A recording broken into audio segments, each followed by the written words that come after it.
What's up, guys? Subziark here. KDA Cup just finished, and what a tournament it was. Absolutely insane performances from everyone. Setsuko having 3 first places and a second in the final day, and then Malala and Pakigam tying for first, with Malala winning due to tie breaks. Malala being the winner of the Vegas Open, so going for the Vegas Open into KDA Cup win. Absolutely insane. Sadly, Malala turned his VODs off, so we are going to watch the person who tied him for first. This is Pakigam, who also, as you could see from that infographic, had an absolutely insane day of games. I think his first few scores were just like 2, 2, 2, 2, 2. So absolutely insane day of games from Pakigam, who is someone who has been in and out of the competitive TFT scene, someone who everyone knows is a really, really strong player, but, you know, doesn't always have time to dedicate to the game. When he is playing, he is one of the best out there. And we're just going to immediately pop this Ornn item anvil. This is something that I've advocated for in the past. I think you absolutely have to do it in this galaxy, because if you are going to pick up this Corki Chosen, you need a item that actually works with the Chosen. Imagine your items, none of which are like takeable on Corki, then you just can't play this. We get Gold Collector, which is really, really nice if we have a strong AD start here, and looks like we definitely have one. Especially with all of these items, we can actually slam everything.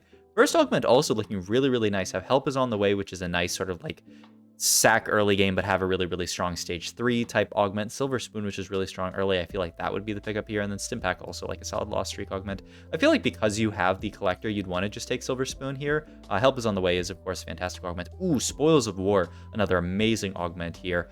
Component Buffet is solid. The problem is we already have all these items already, so we don't really even need more components. So yeah, I love Spoils of War here just to help accelerate our early game even more. Take this and just go for as strong an early game as possible. And yeah, the level seems very straightforward. I think this slam is really straightforward, right? You make the IE here, but then what do you do in this spot? You could make a Gwinsu's, you could make a Renan's, you probably are never making a Spark. I think I like Gwinsu's the most here because it leaves the possibility of Evan Shroud open here, so I have to imagine that's the slam. He can also wait and see, because I don't think you would ideally make the slam, but if you like, yeah, just like this, if you fight someone who's pretty strong, I think you have to make the Gwinsu. Gwinsu is an item that I think, you know, oh my god, and we already farmed 2 gold off this collector.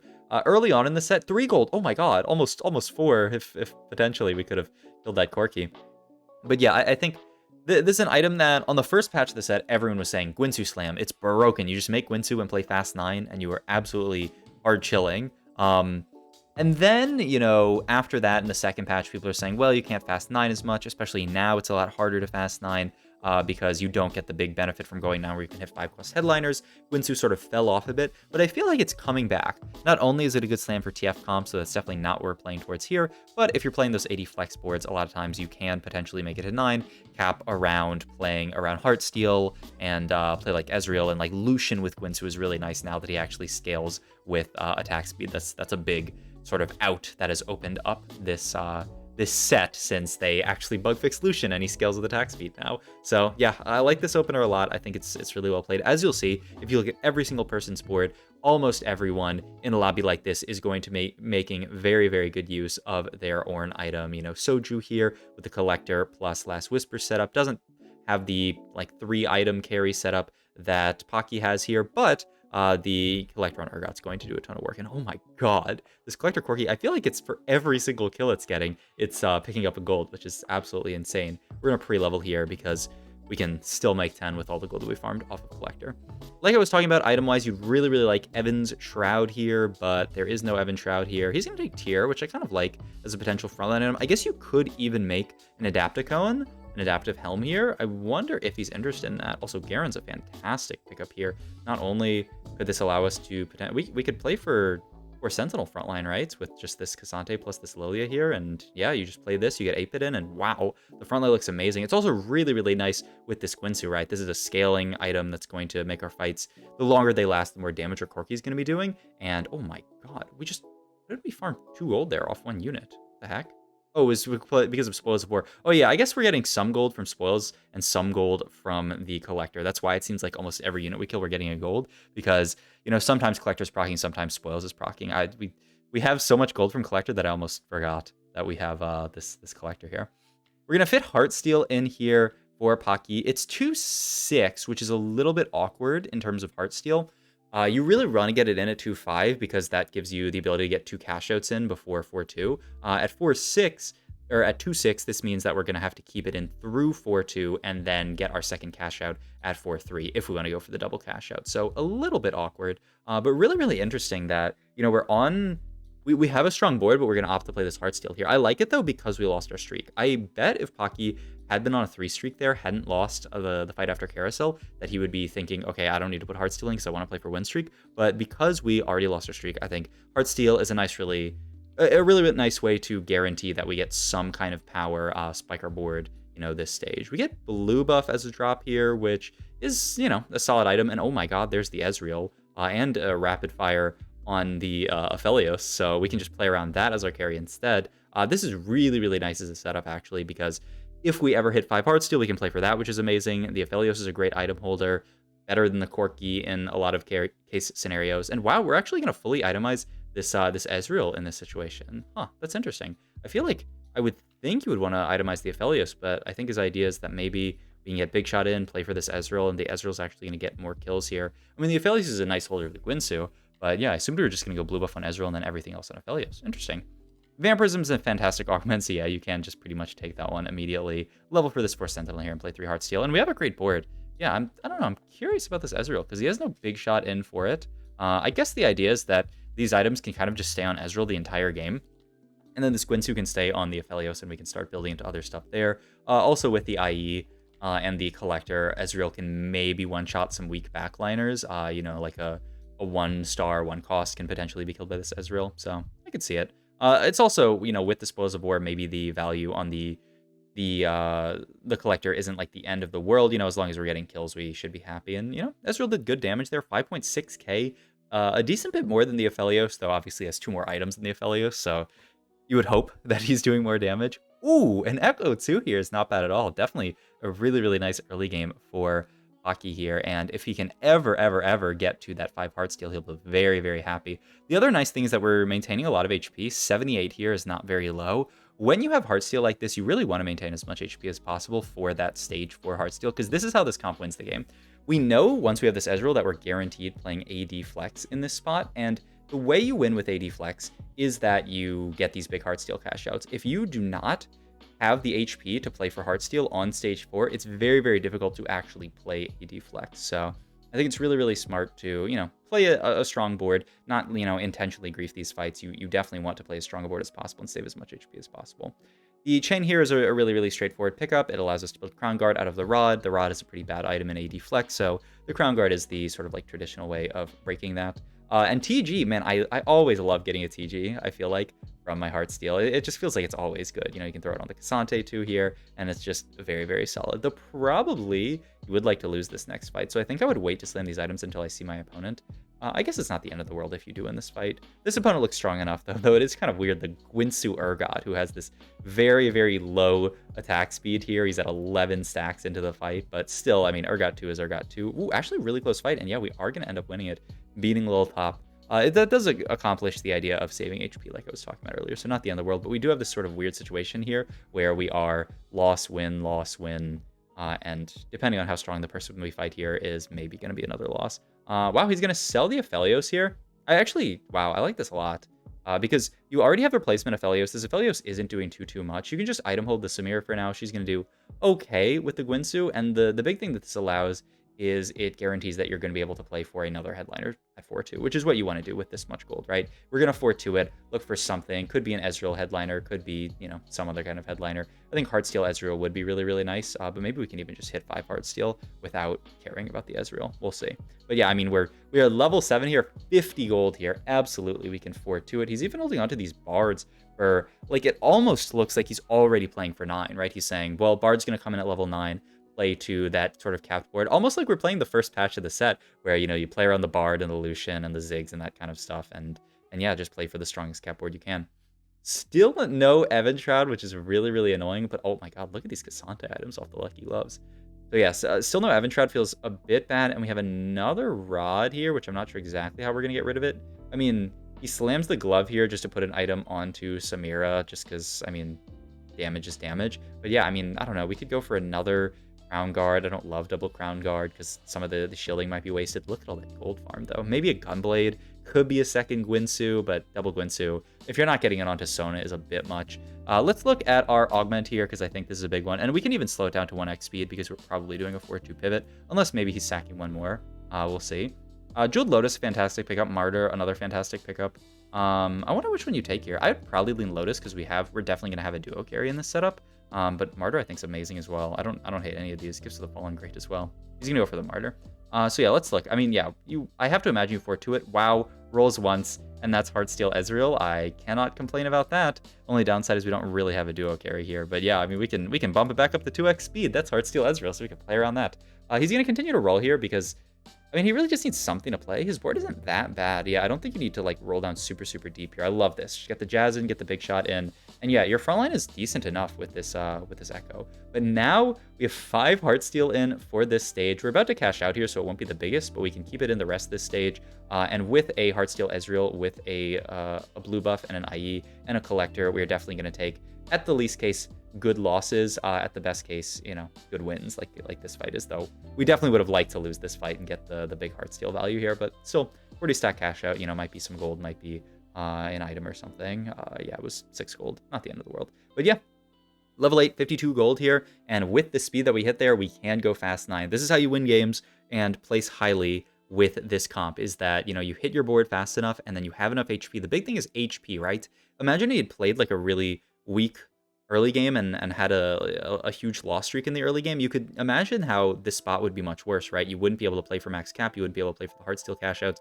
You know, say you take a loss here and you go down to like 10 HP or something if you played loss streak the entire game, then you feel really, really bad. But because we have all this HP, we're allowed to sort of sack for a few rounds, go fast 9, and, you know, be absolutely chilling. This comp, I feel like, sort of absolutely needs a strong early game. And because we had that, you know, we're in a much better slot. Glove here and Pocky, can you stop doing that, please? It's like hurting my eyes. I guess he's going to look for TG here just to play strongest board and save some HP. Yep, TG, and because we have this Yone too now, it's pretty nice. We also have this Duplicator, which we sold our Bard pair earlier, so we can't make just straight up Bard 2 here, but we can use that for Bard 2 later, MF2, maybe like a Set 2 down the line, which we don't even have in yet, which is kind of funny. Because we have the Heartsteel Ezreal, we're kind of chilling, and we don't need this. Our Heartsteals are Ezreal, Aphelios, Kane. I always say Kane and Cassante, the K units. And then, oh, right, and then we have the Yone in.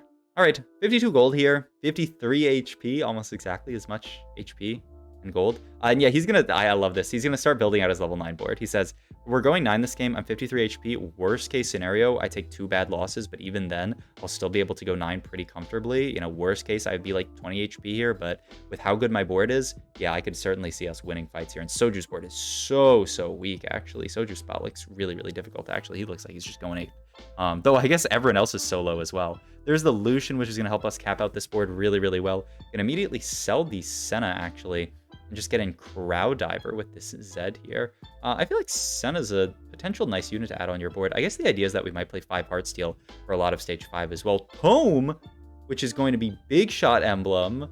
Holy, that was not a Heartsteel cash out. That was a Tome drop from minions. I mean, nothing wrong with that. And now we just have to figure out what we're making here.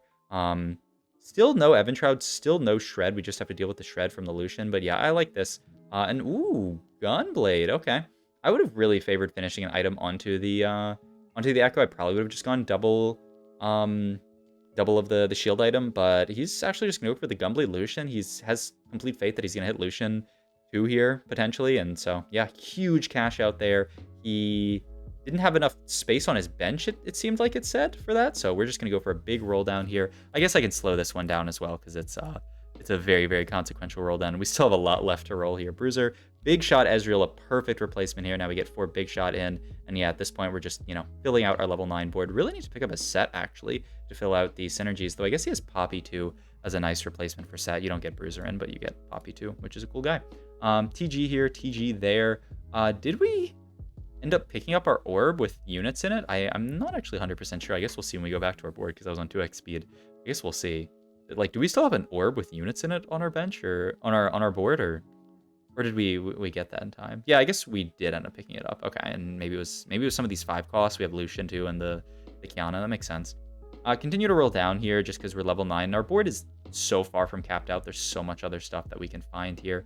Just going to get the Aphelios back in. Ends up selling the Yorick. Says, I don't really need Yorick on this board, and it's going to be hard for me to hit Yorick 2 immediately here. I wonder if he's thinking about going 10 from this spot, because if you sell the Yorick, it almost means that you don't think that you're going to play the Yorick, which means that maybe you just want to push levels.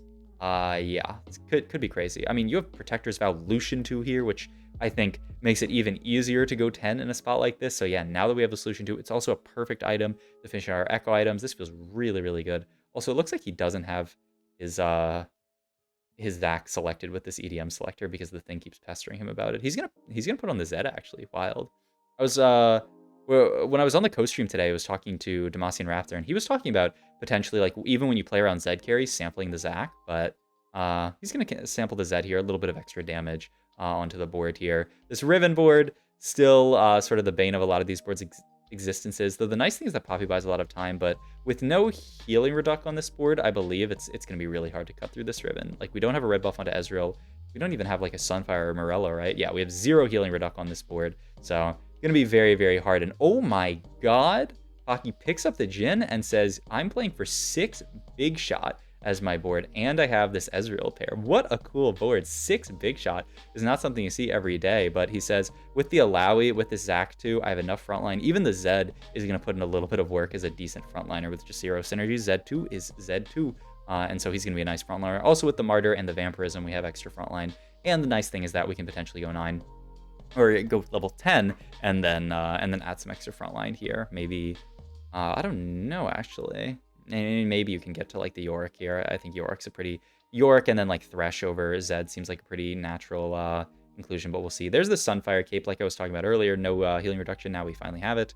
There's a Lowy pair, but you want to wait here until the fight is over to pick these up, so you have as much room for the Jhin guns as possible. Also note that he's holding on to these sets because it just fits in so easily over the Zac. Though I wonder if you play... I mean, because he's holding them, I have to imagine that he's thinking of playing them over the Zac for potential Mosher, but I almost feel like you just wouldn't play it because, I mean, Zac is buffed now and is such a solid unit.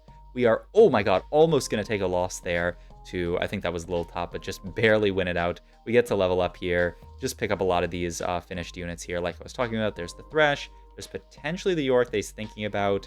I mean, it's, the Zac is a Zac too. He's going to... Or not Zac. I mean, Zac, you definitely keep in. The Zed, though. We're keeping the Zed on the board just as a 2-star unit with EDM. I mean, he's a very solid unit, a very solid TG holder, so I like it a lot. It's just, you know, Pocky's not greeting at all. He's just saying, you know what, I need to play for my strongest possible board, which is the Zed. And I mean, he took a bad loss there, too. I think that was Degree with this board. Degree is just cruising to a top 2. The question is, can he end up actually winning out? Finally, we're going to get this Zed out, get the Yorick in here. Picks up a Jhin 2, which is really, really nice. Though we don't actually have any items on him. Headliner Alawi, but the problem is then we would lose our Ezreal. We could theoretically move our items over to Jhin, but I think his idea is that he has enough frontline in this spot so that he doesn't actually need the Alawi. And he's also got Alawi paired, so he doesn't really care too much. We're going to absolutely destroy Lil Top's board here. We just got some extra 5 costs, which is interesting. Item-wise here, he's gonna pick up an Emo Spat here for the Emo off Poppy, which is a really, really cool addition. I think a lot of people play this on late game boards, and it looked like he was gonna put it on the Jhin there. We have Alawi 2 here, finally, which is really, really nice. And there is a Kiana headliner, though. I don't know if you want to get out of this Ezreal. I mean, 6 Big Shot is 6 Big Shot. You can move the items over to Jhin, but you're going to lose a lot of damage, and I don't know how much Kiana actually does on this board. So yeah, he's going to slam the item onto Alawi, just for a little bit of extra frontline. We're going to fight this. This was Lil Top's board, right? So yeah, we're going to fight Lil Top again, but he is dead. So now it's just us versus Degree, and he's going to roll down for some kind of upgrade here. Sees Big Shot Jhin and says, okay, if I can find a replacement Ezreal, it's going to be better to play around a Jhin headliner than it is going to be to play an Ezreal headliner. So I don't have enough gold this round to hit it, so he's going to lock that Jhin and say, okay, next round I can sell this Ezreal, and I just need to find a replacement Ezreal, and then I can play for Jhin headliner for super, super max cap. Scary fight, but this Jhin does so much damage with the Ezreal that we actually do end up beating that board there. He's going to sell the Ezreal, get the Jhin in here. Has another Jhin on bench. I mean, we are also 3 Jhins off potentially hitting Jhin 3. So that's another option as well. And he is going to pop off. I mean, I guess if he hits Gen 3, it doesn't matter what he pops off. But he has this emo emblem on bench. He's going to roll a little bit here to say, like, okay, if I find Jins, I don't want to be denied for Gen 3. Kind of weird to roll there, but I think he's just trying to make sure that he has enough time to roll for everything here. Picks up another Gen 2, but yeah, unless we farm a duplicator, it's very, very hard. Protector's Vow is a really nice pickup here. You can just put it onto Yorick so that you get your armor shred immediately. You can also even you can emo the York, or you can emo the Alawi. He opts to emo the Alawi just for more frontline, whereas like York would be, I mean, kind of also more frontline. But yeah, we're gonna win another fight versus Degree, get him down to 9 HP, and it's all gonna come down to one fight. This board looks very, very strong, but there are still ways that Riven can win this fight, right? If Riven can just get to backline immediately before this Jhin gets time to stack up, it's really, really scary. So you got to be careful. Oh my god, and also the Viego 3 that was held on bench, we were rolling to try to deny it, but Viego 3 ends up hit here from Degree. I was like, how is this game a second? And then I remembered, oh yes, the Viego 3 right at the end from Degree just shows that no matter how high you cap out your board, you can still end up losing your board if you slack at the last second, with the Viego 3 being picked up. I thought this was a really, really cool game. So I hope you guys enjoyed this video. If you did, please like, comment, subscribe. Check out my Twitch, all my other links down below. If you are Malala, please enable your VOD so I can watch your games. But I mean, hockey, a beast as well. Super cool game. Hope you guys enjoyed. See you in the next one.